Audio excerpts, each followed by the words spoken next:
Okay, welcome. My name is Dylan McKenzie, and I'm going to introduce Allison Parrish, our next speaker. So Allison describes herself as a computer programmer, a poet, an educator, and a game designer whose work and practice addresses the unusual phenomena that blossom when language and computers meet.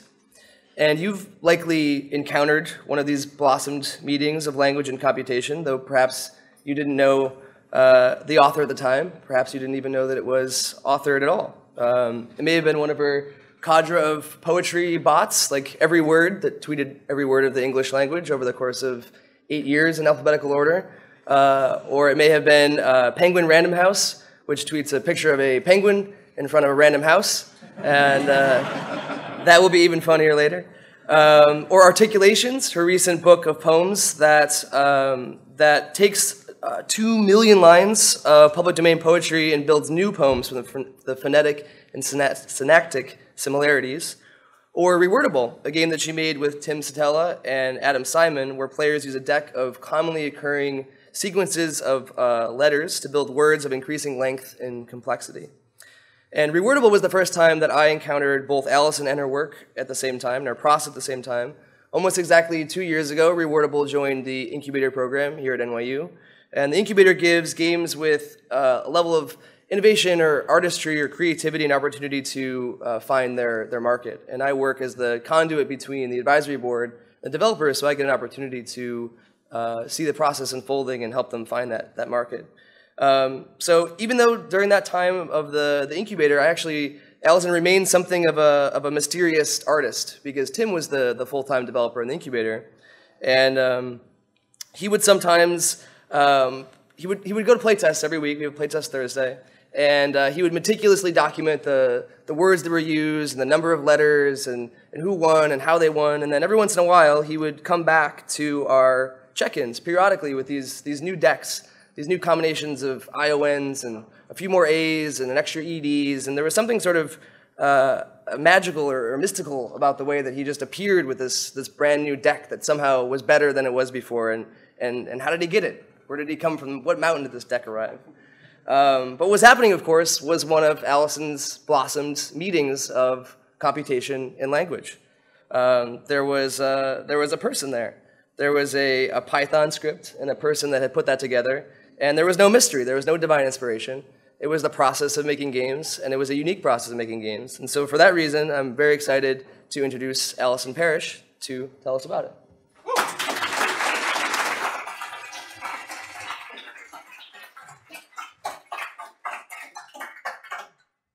Hello, everyone. Thank you, Dylan, for that wonderful introduction. I'm going to try to make sure to fulfill all of the promises that he made about things that will become more interesting when I talk about them, to make some notes here. I want to talk about a tool that I made to help design Rewordable, which is the board game that Dylan was talking about. And the tool, I think, is best described by telling the story of how I came to realize that we needed it. This is Rewordable. If you haven't seen it before, it was here. I think it's still out somewhere that you can play it.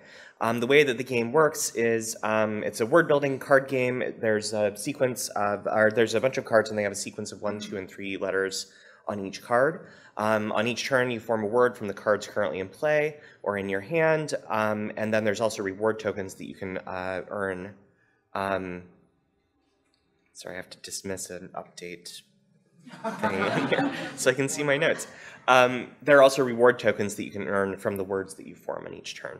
We were in the incubator program, which was really amazing, and in 2016, 2 years ago, we were successfully funded on Kickstarter, and then Clarkson Potter, which is an imprint of Penguin Random House, published the game last August. And I made the Twitter bot well before we were published by that publisher. I didn't tell them about it because I thought that they may think that I was being mean to them.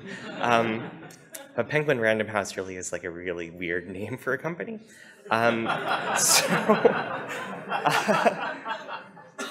This talk is going to be about my contribution to the design process, and in particular, I'm going to walk you through some of the computational analysis that I did, and how that process fed back into the playtesting to produce this game that you all know and love. So this talk also is a bit about me trying to contextualize the work that I did on Rewordable as part of the larger sets of concerns that I have as a poet and an artist. Those things that you call yourself in your bio, like Allison Parrish is a poet and programmer and so forth, those are usually sort of aspirational, like I'm introducing you to myself in this way so that you will understand me as belonging to the aforementioned category. I put game designer in my bio, but it's less of an aspirational thing and more just like an empirical observation about the things that I've done.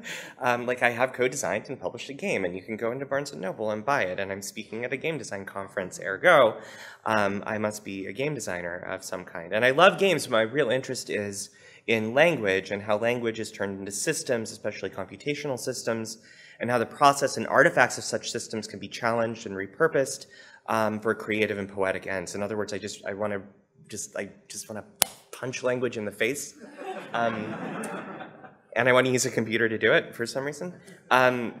So this talk is about the practice of game design, but also my own practice as an artist and a poet, and sort of the question that I'm trying to answer, and thank you for bearing with me as I'm sort of talking through these arguments for the first time that I'm going to get to in the second half of the talk. I'm trying to figure out the answer to the question, is Rewordable itself a poem? So here's the hook of the talk. A few months ago, the social media team for our publisher posted a photo of Rewordable to their Instagram, and this was the caption. Need something to pass the time this holiday weekend, grab a copy of Rewordable to play with the fam.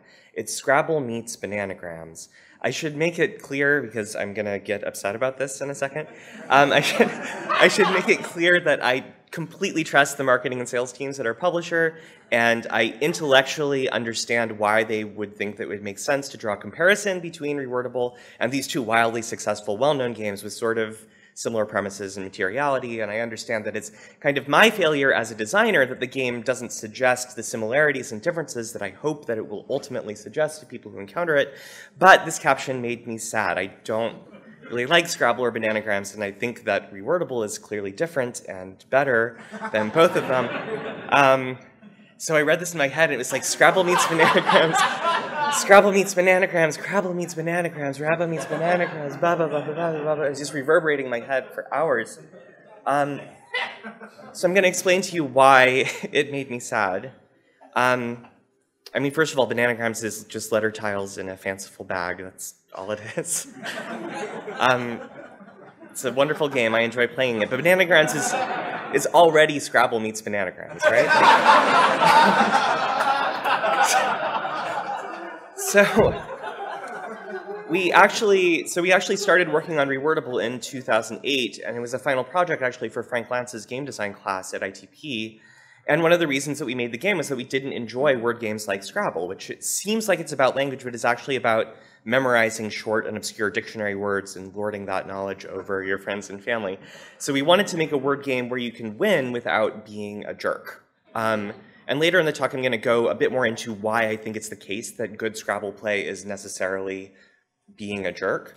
And also why I've sort of had it like aesthetically with games that work exactly like Scrabble does. From like an aesthetic standpoint. But first I want to talk about the program that I made to help with the design process of Rewordable. Our strategy for designing a word game that didn't feel like Scrabble was basically this. What if instead of individual letters on these cards, we had sequences of letters on the cards? This would encourage people to form longer, less obscure words because some of the spelling would be baked into the unit of play itself. So it'd be less about memorization and persnickety rules of spelling than it is about being playful with word building. And as the programmer and the linguist on the design team, figuring out which sequences of letters should be on the cards was my task. And I wanted word formation in Rewordable to feel natural and magical, like the word should just sort of like seem to fall out of your hand onto the play. So it's important to pick the right sequences.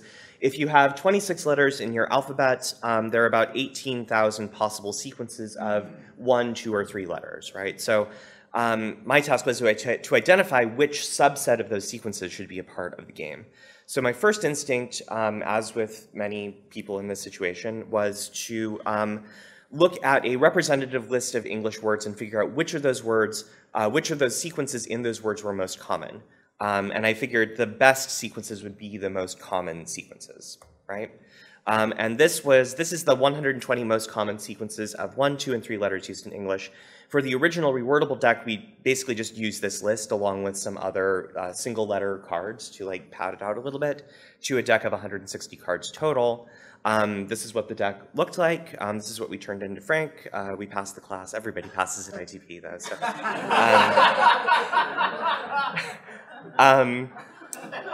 That ATI card on the top of the hand is important. That's going to come up in a second. Because when we actually played games with this deck, it turned out that some of the cards were basically impossible to use. They'd get stuck in people's hands until the end of the game. And the biggest offenders were these were the ATI and the TIO card that I've bolded there. Both of these are extremely common sequences of letters in English. Think of like information and computation. But they're impossible to use to form words unless you have a bunch of other scaffolding to go along with it. Like you need a lot of other words in your hand or already in play in order to make use of those cards. So they basically always stick into your hand until the end of play, right? So not ideal. So when we were accepted to the incubator program, I decided to take the opportunity to like actually figure out why these sequences weren't getting played. And how to make a new deck of cards that didn't have the same problem. So I went down a couple of different paths. This is all Python, Jupyter Notebook kind of stuff. This is a matrix of sequence co-occurrences. So there's an X and a Y on this matrix, and this is just like a slice of the matrix that shows how many times each sequence occurs with every other sequence, sort of trying to identify the sequences that occur most frequently with other sequences, like the friendliest sequences, right? So this shows you that like CAR and TE happen 35 times together, right? In an attempt to find the most versatile sequences, I made these histograms of where in words particular sequences fall. So this is showing you, for example, that like this one right here shows you that that D happens a lot at the beginning of words and a lot at the end and a little bit in the middle. TE occurs sort of like consistently throughout the words from beginning to end. These are the ones that were like that had the most opinion about where they occur in the words. So like the sequence of letters DIS is actually very frequent in English, but this histogram shows you that it almost always occurs at the beginning of the word, right? So using this, I came up with a list of sequences that are sort of, that were supposed to be like sort of ecumenical about where they occur in a word. But both of these techniques were still suggesting ATI and TIO as cards that should go in the deck, so I knew empirically that this approach was wrong. Meanwhile, while I was sort of like lost in coding land, Tim was actually here at the Game Center, like literally here, like in this room, like right there, playtesting the game with anybody who would sit down. And Tim has done like amazing both game design work and visual design work. The visual design is all Tim, and it's just amazing. I love the way that the game looks. So he would sit down and playtest here at the Game Center with anybody who would sit down with him. And he had been playtesting a version of the deck with only 64 cards instead of 160, which he called Chipmunk. And the idea was that a 64-card deck would be both cheaper to produce and faster to play. I was really, really skeptical about this deck at first, mainly because of egotistical reasons, because Tim decided on this deck composition just from his own intuition, rather than like using my painstaking statistical analysis. But this deck was amazing. Like the first time I played with this deck, it was just like a revelation because the rounds moved super quickly. Nobody had to pass their turns. All of the cards were being used in the deck. So my insights from this was first that a smaller deck actually makes it easier to form words, which was not my original intuition about it, because fewer combinations meant fewer possible incompatibilities between cards. So I shouldn't be looking for the best list of individual sequences of letters, but instead I should be looking for the set of sequences that work best together in a limited deck. So the next attempt was to evaluate decks and not individual sequences. Now the problem with that is that there's this many possible 120 card decks consisting of 3, 2, or 1 letter cards, right? and any code that I wrote to evaluate these one by one would keep my laptop busy until the heat death of the universe, which isn't ideal because we had to ship to our Kickstarter backers in April 2017, which, as you'll recall, was well before the heat death of the universe.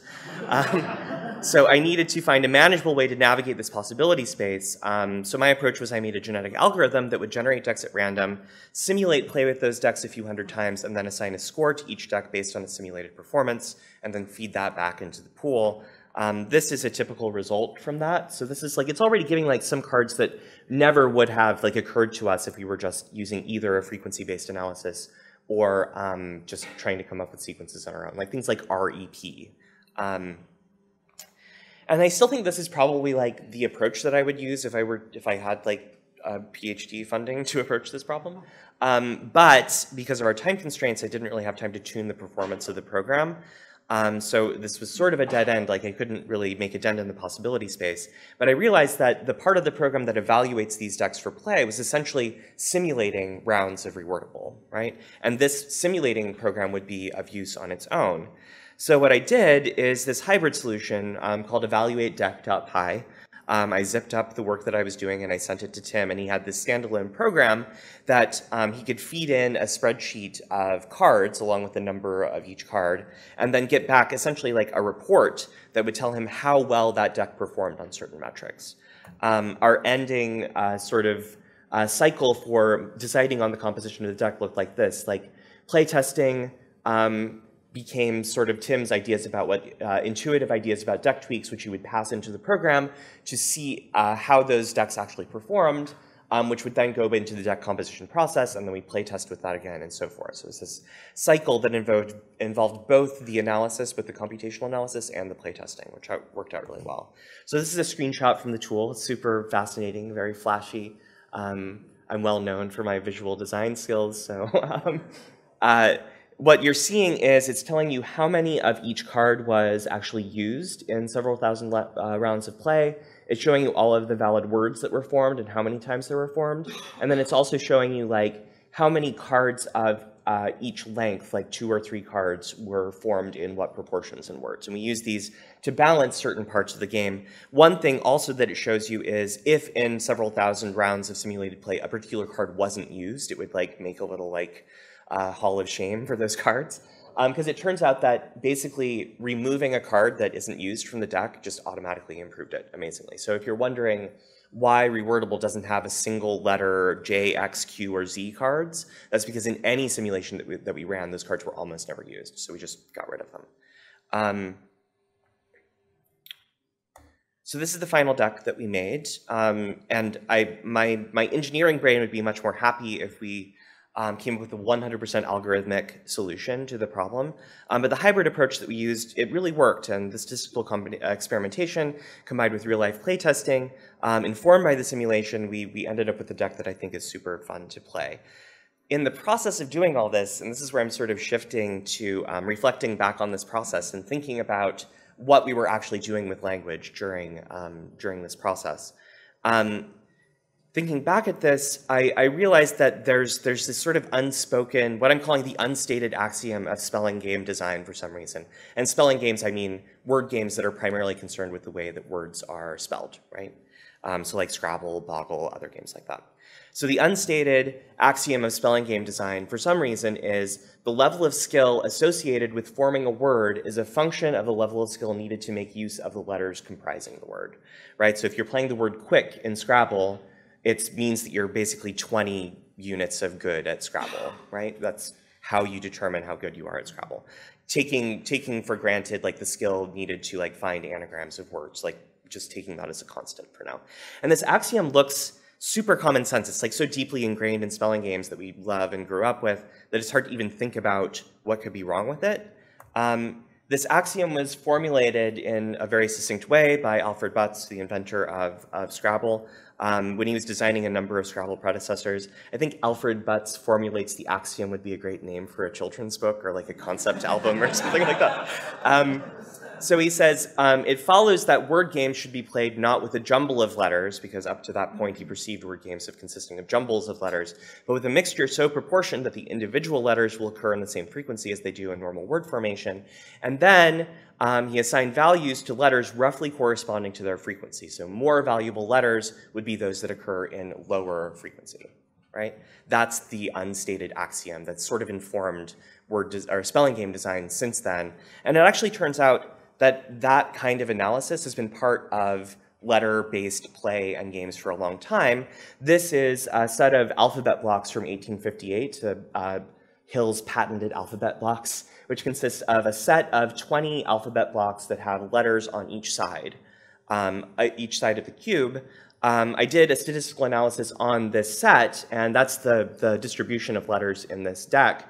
And you can see that, like, here in this deck, like, the most common letters are N, E, C, H, I, like letters that you would expect to occur frequently in English, right? So I don't know if Hill, like, did an actual statistical analysis that led to his decisions about what to put on the sides of the blocks. But even in 1858, people were making decisions about how to put together letter-based play using this intuition about which letters are most common. In 1874, this game, why is that so difficult for me to pronounce right now? Logomachy, stressing it on the second syllable makes it sound much more sophisticated.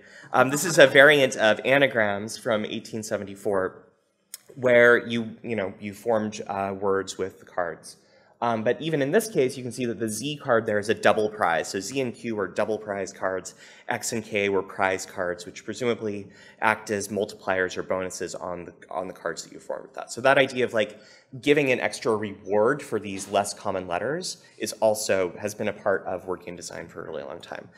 Alfred Butts himself was inspired to incorporate letter frequencies into Scrabble by Edgar Allan Poe's 1843 story, The Gold Bug, in which the character William Legrand, using English letter frequencies, solves a simple substitution cipher. These letter frequencies are extremely wrong, but they were apparently good enough to solve this cipher. So the idea being that if you have a secret message that's encoded by just systematically replacing every letter with a different letter, you can decipher that message by assigning letters in the ciphertext to the decoded letters by examining their relative frequency. So in a ciphertext, the most common letter is probably going to correspond to E in the decoded text, right?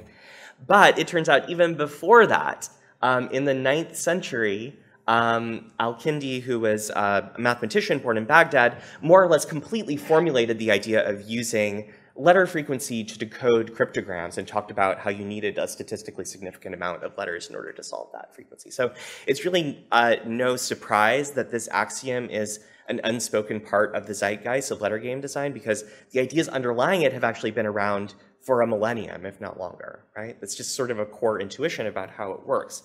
Zeitgeist, by the way, is 19 points in Scrabble. So Scrabble is literally, if you think about it, Butts thought he was optimizing for words that would be easier to spell, but by assigning higher score values to rarer letters, he was actually optimizing for words that would be more difficult to decipher, which is a different thing from being easy to spell, right? This is sort of like my data science artistic interpretation of that. If normal English letter frequency is here on the left, the kind of letter frequency in optimal Scrabble would look like that on the right, where every letter is in this uniform distribution.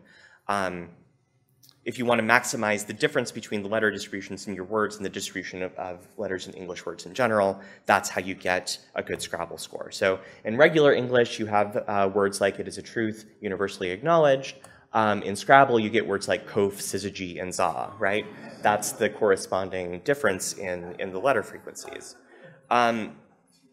So to maximize the extent to which your letters correspond to uniform distribution is basically another way of phrasing this axiom. So it's part of the reason I think that playing Scrabble makes you a jerk. But in order to compete in Scrabble, you have to be working mentally from this list of words that meet particular statistical characteristics of letter-by-letter rarity, which tend to be obscure words with unintuitive spellings that have to be learned by rote. This is why Scrabble ends up being a game about memorizing words instead of a game about forming words. And that's admittedly an interesting form of constrained poetry in itself. But I think it's discouraging for players who approach Scrabble hoping to use a different part of their language competency, like just like having fun forming words. So what Rewordable is trying to do is solve this problem by using pre-baked sequences and not focusing exclusively on the frequency of occurrence as a criterion for inclusion in the game, right? That's sort of, in hindsight, what the process we were using ended up doing. So I want to take apart another section of Alfred Butt's quote, the individual letters part, because I think this is another super interesting part of that axiom that like a spelling game should have as its unit the individual letter, right? Like why should that actually be the case? There's this thing that I'm calling abecedarian fixations in Western thought, which sounds like, again, something that I could apply for a grant for.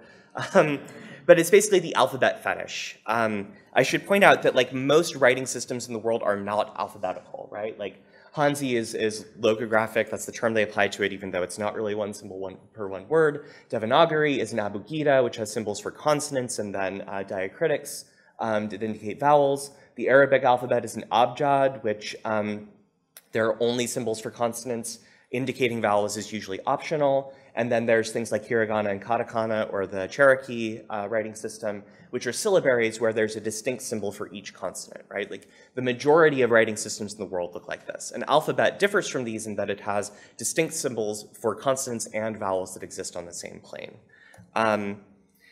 And this weird thing happened for many writers in Europe who just happened to inherit languages like Latin, whose most common written form was alphabetical. The alphabet became this sort of holy thing that stood in for language. So Origena, 9th century Irish monk, I just wanted to use that picture of him because he just looks adorable. He's like this adorable Irish monk.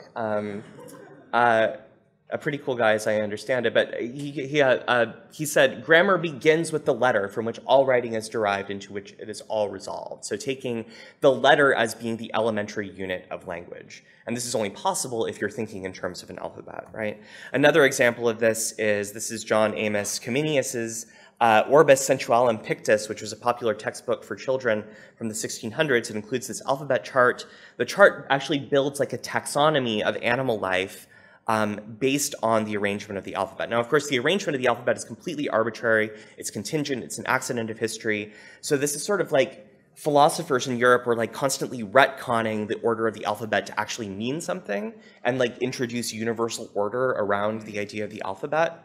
And the attitude of that, what it ends up being is that the alphabet is this like weird breeding ground for positivism, the idea that you can, if you understand the 26 letters of the alphabet, you then also understand all of creation, right? And that learning how to arrange the components in valid ways is also learning how the world is put together. And don't get me wrong, the alphabet is like an amazing abstraction. It's like the only writing system that is essentially completely linear. It doesn't have any hierarchical organization in the way that words are written. And it's more amenable to digital representation for that reason. And more than any other writing system, it allows for what I think is the most direct relationship between sound and symbol, which leads to them being easier to learn in some cases. I was at a workshop the other day in which Alex Galloway, the philosopher here at NYU, called the alphabet the killer app of digitality, which is an impressive thing to say, I think, and also true. So as an example of this, this is an exercise that I like to do with my students, an example of a weird misunderstanding brought about by the primacy of the alphabet, by the alphabet fetish. If I ask you how many vowels are there in English, what would you say? 6. Yeah, so most people will say like 5.5, right? We have A, E, I, O, U, and sometimes Y. But in fact, English has at least 10 and potentially as many as 15 distinctive vowel sounds, depending on the variety of English that you're speaking and whether or not you count diphthongs. And you can tell that we have that many vowels because you can come up with a sequence of minimal pairs, right? We know that tick and take are different words, right? Even though the consonants are constant, tick and take are different words. And that means that I and A must be different vowel sounds, right? And you can actually form a paradigm of this. So we have teak, tick, take, tech, tack, talk, potentially two different talks depending. I'm from the Western United States, so I can't hear or produce this difference, but there's like Valley Girl, like tack, and then there's also like New York City, like talk, which I don't know how to make that or what it means. So potentially two different vowel sounds there, and then toque, chook. Toque is a word that Canadians use for like a knit cap. Tuck is also a distinct vowel sound. Chirk, like the in that word, is sometimes considered a vowel. Tyke, there's no word toik, but you can tell that there's a difference between toiki and tiki, so there has to be a different vowel for that. And there's no English word that ends in auk. That's not a valid sequence of sounds in English, but you can hear the vowel sound in tout, right? So this is actually like this weird, beautiful, unusual thing about English. English has this really, really unusually rich vowel system that makes it distinctive for many other languages in the world. And if you are someone who didn't learn English as a first language, you're familiar with this nonsense and how like weird it is to learn. But the alphabet fetish is hiding that from us. It doesn't tell us this interesting thing about our language. And we're mistaking, in this case, the map of the alphabet for the territory of language. So the model on the left is what I'm calling the alphabet fetish model, in which language is sort of this like degenerate form of the alphabet, which is itself the truth of the universe. Rewordable, of course, is still based on the alphabet, but it does break down spelling into different units or sequences. And trying to communicate the arbitrariness of the alphabet was, for me at least, one of the reasons to make Rewordable. As a poet, linguist, artist, game designer, whatever, what I'm trying to argue for and demonstrate is the model on the right there, that language has a porous conceptual border. You can't say what language is exactly, you can't draw a circle around it, and the alphabet is just one possible abstraction on top of it. There are different possible abstractions that we could use to look at language. So I'm not going to go through all of these in particular, but this is a list of brittle and crumbly and worthless propositions that are presupposed or implied by that axiom. So things like there is such a thing as normal word formation, and that you can characterize it statistically, that there's a closed countable corpus of a given language that is representative of all units of language, that there is such a thing as a word, and that language primarily consists of a sequence of words, right? These are all things that I think are worth challenging, and this is sort of like my own roadmap for future explorations in the space of spelling game design, is to take all of these things and just, like I said, punch them in the face. You don't have to use a computer. You can use whatever you want to punch these rules in the face. Feel free to borrow these.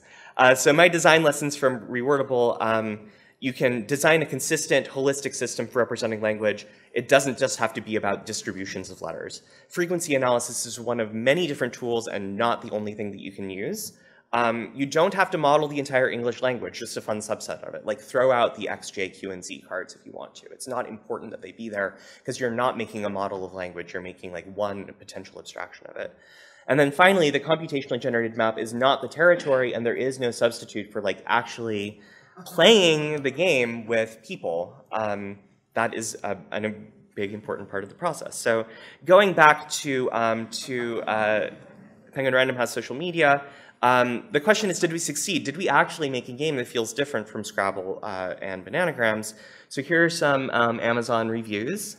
They say things like, every combination of cards is a challenge you haven't seen before, which is great. Easier for kids to make words, and it can help change their way of thinking. That's exactly what I wanted. And then most importantly, it offers something unlike Scrabble or Bananagrams. One person found this helpful. That's all I have. Thank you.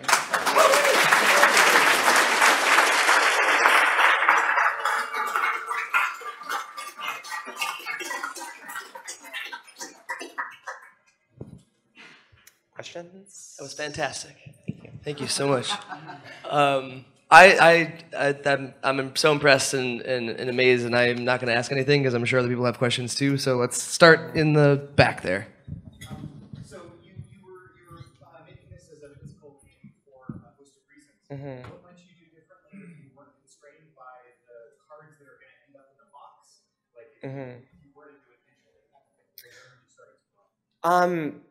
I have tons of ideas for that, actually. Right. Yeah. Yes, repeat the question. So if you weren't constrained by the physicality, the box requirements, if you made a digital version of Rewordable, what would you do differently? Mm-hmm.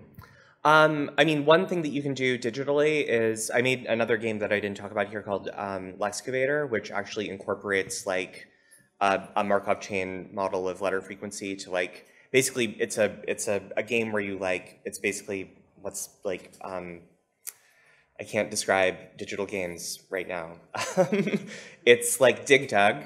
That's not a great example. What's the game where you like dig? Dig Dug?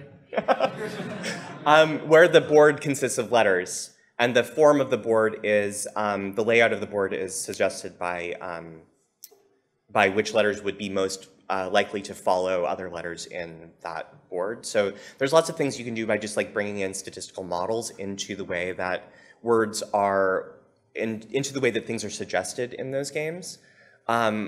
The project that I want to start working on has to do with vector representations of semantics, where you get like every word is associated with just like a point in space, in like 50-dimensional space. And I'd love to do a game where it's like you have to make a word that is the combination of the meaning of two other words, which you can actually calculate using the computer and then see like if people match up with that or something like that. So computers are full of like weird abstractions for language that are really good for doing poetic, creative things.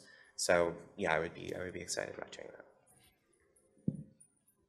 How about we go right there, Rob? Can you talk a little bit about how you figured out like the color distribution of the cards in Rewordable? Because there's all other variables to deal with. Like how do you? Yeah, sure. It's possible to get an all yellow word or mix one of all colors. Yeah. So the question. This is weird that you're repeating it. You can just remind me to repeat it. Okay. Maybe Repeat the question, please. Okay. So the question was about the distribution of the colors.